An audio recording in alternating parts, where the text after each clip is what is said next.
In today's video, let me show you how to add a phone number to your Microsoft account. Let's jump straight into it. To do this, you want to go to your PC or laptop and open a new internet browser. Navigate to Microsoft.com. Next, log into your account. Once you're on the Microsoft account page, come to the menu on the left-hand side and click on the option that says Your Info. Scroll down until you get the account info section. To add a phone number, click on Edit Account Info. It might prompt you to enter your password, so do that and sign into your account. Now you'll be taken to a screen where you can add your phone number. In the Account Alias section, click on the link that says Add Phone Number.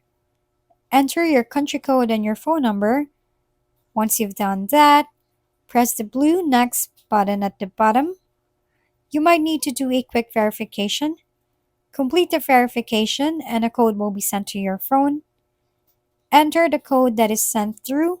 Press the blue Next button. Once you've done that, you'll be taken to the screen and your phone number has now been added. That's it. Thank you for watching. We hope this video helped you figure things out. If we've been helpful, kindly give us a thumbs up and don't forget to hit the subscribe and bell button for more contents. For any questions and suggestions, comment down below.